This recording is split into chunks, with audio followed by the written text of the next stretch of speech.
conférence de presse est axée donc autour de l'arrivée dans notre pays du président Emmanuel Macron pour une visite officielle. C'est une visite officielle, c'est l'une des très rares fois ces dernières décennies, pour ne pas dire que c'est la première visite officielle depuis plus de 30 ans dans notre pays, puisque la dernière visite du président Chirac s'inscrivait dans d'autres cadres et ont été doublées une fois d'une visite d'amitié et de travail. Donc là, il s'agit d'une visite officielle. Il faut savoir que le président du Faso lui-même a effectué une visite officielle en France. Et au cours de cette visite officielle, il a eu droit à tous les honneurs. Les honneurs, c'est donc la réception au niveau des Invalides avec l'hymne national, avec la revue des troupes et donc avec la réception également au niveau de la présidence de la République, à savoir l'Élysée.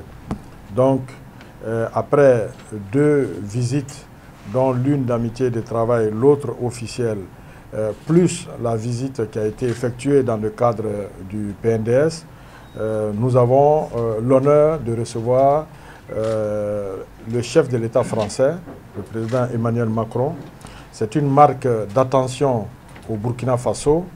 Et le Burkina qui a été, j'allais dire, au devant de la scène en 2014 avec ce que les Burkinabés ont fait, ce que la jeunesse burkinabé a fait et qui est salué de tous partout. Et donc le président français en venant ici marque cette attention-là vis-à-vis de notre pays et nous en sommes fiers. C'est également donc un clin d'œil dans la même veine, donc c'est un clin d'œil à la jeunesse burkinabé, la jeunesse africaine, puisqu'il a décidé de s'adresser à la jeunesse africaine, notamment aux populations africaines d'une manière générale, mais surtout aux jeunes africains, à partir de Ouagadougou. Donc, il y aura ce qu'on peut appeler le discours de Ouagadougou, un discours, comme ils le disent, un discours programmatique, comme vous avez bien vu avec le président américain Obama qui s'est adressé à l'Afrique à partir d'Accra ou au monde arabe à partir du Caire. Et donc, nous avons la chance d'accueillir un hôte de marque qui est donc le président Macron, qui est jeune. Il a décidé d'aller s'adresser à la jeunesse à l'université de Ouagadougou, on peut dire à ses frères, à ses jeunes frères, puisque on connaît tous l'âge du président Macron.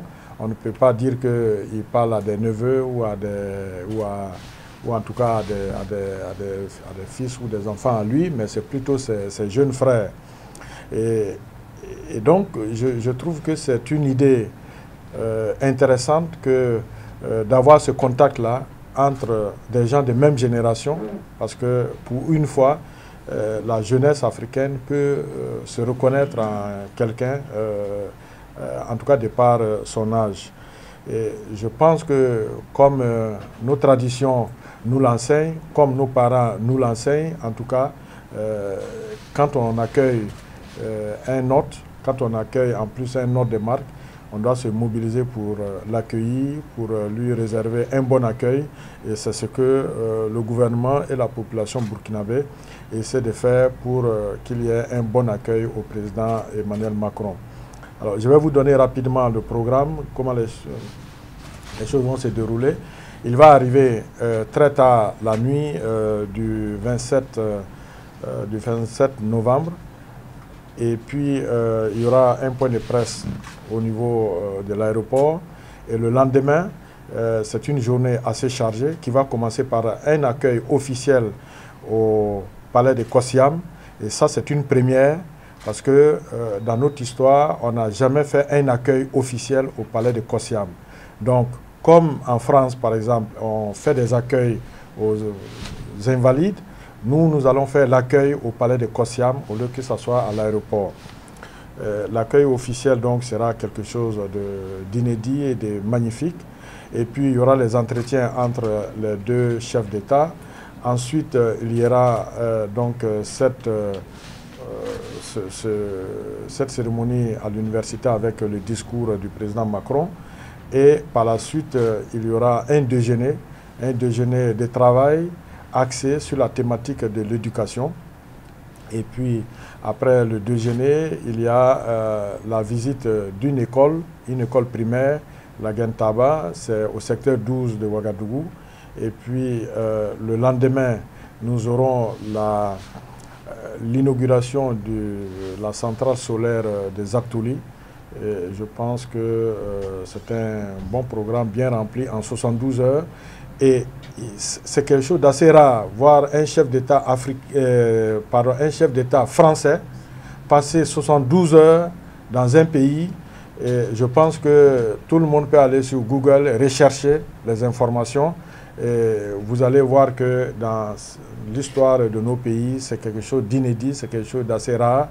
Et nous avons donc l'honneur de pouvoir avoir le président français pendant 72 heures à Ouagadougou. Donc à 11 h le 29, il va décoller pour Abidjan, pour le sommet UA. Et le président Roch-Marc Christian Kaboré va également décoller pour le même sommet. Donc cet honneur qui a été fait au Burkina Faso, nous tenions à le souligner, est une marque de confiance aussi au travail qui est fait par le gouvernement burkinabé. C'est une marque de confiance à notre pays parce qu'aujourd'hui, le Burkina Faso jouit d'une bonne confiance un peu partout. Nous qui parcourons le monde, on le perçoit. Et vous le voyez que dernièrement, nous avons engrangé beaucoup de succès au niveau international, notamment dans tous les soutiens à la fois pour la relance économique du pays, mais aussi pour l'appui à nos forces armées pour le combat contre l'insécurité dans notre pays et dans la sous-région. C'est un pays partenaire du Burkina Faso qui apporte une aide publique au développement du Burkina Faso. Tout le monde voit les actions de l'Agence française de développement. Le président Macron a lancé à l'occasion du sommet G5 Sahel à Bamako un programme régional de l'AFD pour le Sahel dans le cadre de la situation sécuritaire qui se passe en Afrique de l'Ouest. Donc voilà des choses concrètes. Et je peux vous assurer qu'ici, le président Emmanuel Macron va faire une annonce sur un appui au Burkina Faso.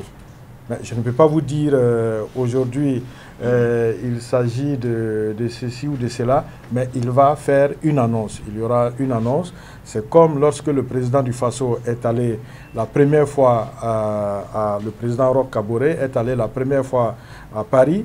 Il y a eu la signature d'un accord avec l'Agence française de développement et il y aura quelque chose de pareil, une annonce qui va être faite par le président français ici en termes d'appui au Burkina. Il ne faut pas oublier qu'une bonne partie de notre budget est gérée par l'aide publique au développement. Et quand l'Agence française de développement finance les activités de l'ONEA, il n'y a pas que nous qui sommes contents. La centrale solaire qu'il va inaugurer est financée à la fois par l'Union européenne et par la France. 22 millions par la France, 25 millions, je parle en euros, 25 millions par l'Union européenne. On ne peut pas dire que c'est rien, c'est quelque chose. C'est un partenaire. Donc nous accueillons à bras ouverts les autres chefs d'État qui viennent. Mais pourquoi est-ce qu'il y aura un problème en ce qui concerne le président français qui est un partenaire important pour notre pays? Je pense que le Burkina est un pays de liberté.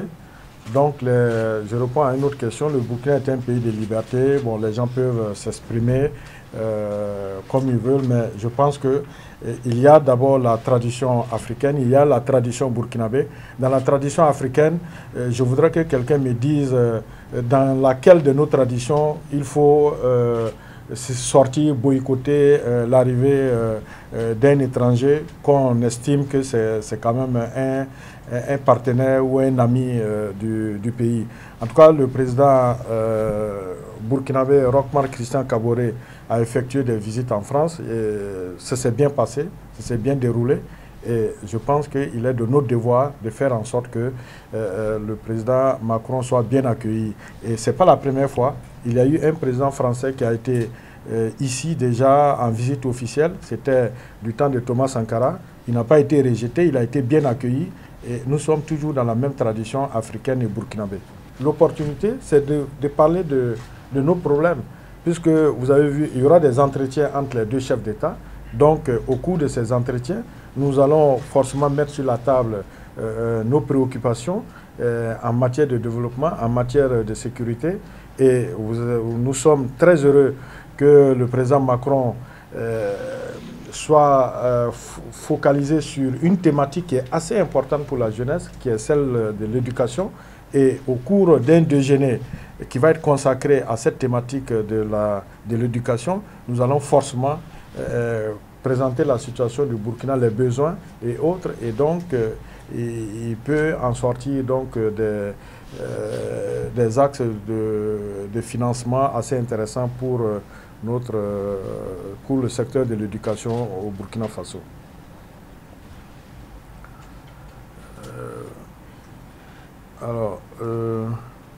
Que des étudiants aient été sélectionnés pour... je ne suis pas au courant de cela.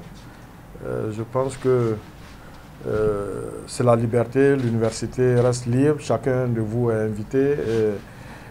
On invite même les étudiants qui sont hors de Ouagadougou, ils sont libres de pouvoir se déplacer et venir assister donc à cette cérémonie marquée par le discours du président Macron.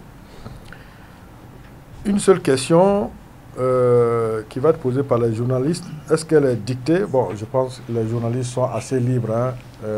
Moi, je suis étonné de cette question. Moi, j'ai été journaliste pendant longtemps. J'ai été sur le terrain comme vous. Je pense que c'est une chance déjà de savoir qu'on puisse poser une question à l'aéroport. Parce que, regardez, il y a beaucoup de visites où il n'y a pas de questions. Vous recevez quelqu'un, on dit il n'y a pas de questions. Mais là, on a la chance, on dit il y aura une question.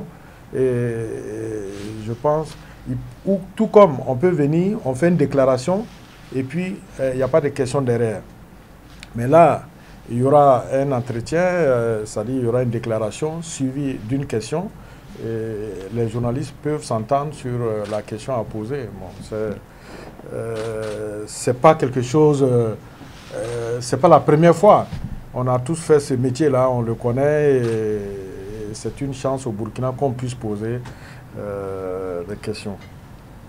Deux chefs d'État en un endroit, il y a forcément de la sécurité. Même s'il n'y a pas une ambiance électrique, quel que soit l'endroit, si deux chefs d'État se retrouvent à ce niveau, il y a forcément une organisation marquée par un certain niveau de sécurité, forcément. Donc je pense que ça va être le cas, mais sinon il n'y a rien d'assez particulier.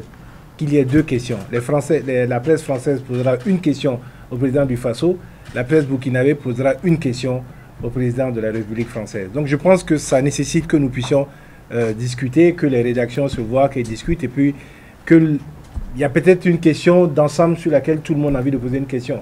C'est vrai qui va revenir. C'est vrai qu'on n'a pas l'habitude de travailler comme ça, mais vous voyez que même comme ça, dans aucun point de presse à l'étranger, vous verrez la presse comme ça. Parce qu'il y a des règles de fonctionnement, etc. etc. Donc je pense qu'il nous faut accepter cette situation. Votre requête a été prise en compte par son Excellence lui-même.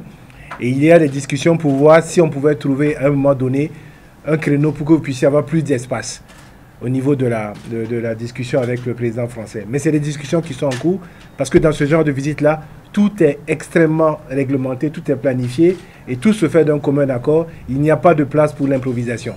Donc c'est un peu ce que je voudrais dire. Sur la question de l'université, l'université est par excellence un point de contradiction. Et donc je pense que si des acteurs universitaires ou des associations disent qu'ils ne sont pas d'accord avec la venue, c'est de leur droit, nous sommes un pays de démocratie. Ce quoi nous voulons insister, c'est que nous avons aussi une pratique culturelle et une pratique de réception de nos hôtes ça n'a pas empêché le président Thomas Sankara d'avoir un discours extrêmement dur à l'encontre de Mitterrand, mais il a reçu avec tous les égards. Et je pense qu'aucun de nous ici ne peut se vanter d'être plus révolutionnaire que Sankara. Donc je pense qu'il faut que nous acceptions que dans la pratique que nous avons, il y a l'accueil de la personne. Après, on peut dire ce qu'on peut dire sur ces questions-là. Donc c'est sur quoi je voulais insister et rappeler donc à mes... bon, je ne suis plus confrère parce que je suis passé de l'autre côté, mais rappeler aux journalistes quand même qu'il y a une situation où il y a de la sécurité. Et je voulais donc, vous avez déjà eu plusieurs rencontres avec la direction de la communication de la présidence. Il faut accepter que dans ce cas d'espèce-là, vous avez un chef d'État étranger qui arrive, vous avez le nôtre, dans un espace où effectivement il y a du monde. Acceptons de respecter les consignes de sécurité. Et puis je pense que nous travaillons à ce que les créneaux pour avoir ces espaces de discussion-là puissent être les plus larges possibles. C'est de rassurer les différentes rédactions qui sont là que les conditions de travail vous seront les plus favorables possibles, en restant dans le cadre, bien sûr, de la sécurité inhérente donc à ce genre de rencontre-là. Deuxièmement, rappeler que, véritablement, c'est une marque d'honneur au Burkina Faso qui est faite par cette visite-là. C'est également une opportunité pour un chef d'État de faire un appel, comme on l'a dit. Mais surtout, nous voulons faire remarquer que nous avons des éléments de valeur culturelle sur lesquels il est important de s'arrêter et que quelles que soient nos divergences, puissent être politiques, il y a quand même un minimum sur lequel on doit être d'accord, c'est l'accueil de l'étranger chez nous. Après, les points de vue divergents, l'expression de nos antagonistes politiques ne doit pas venir quand même entacher cela. Donc c'est cet appel-là qu'en tant que porte-parole du gouvernement, je voudrais lancer pour appeler tous les Burkinabés à avoir donc cet accueil qui fait notre fierté, qui est dans notre coutume et qui n'empêche pas aussi le débat contradictoire afin donc de rendre le minimum de bienséance à l'hôte que nous recevons durant ces jours-là, 27, 28 et 29. Voilà l'appel que je voulais lancer en tant que porte-parole du gouvernement. Merci à tous.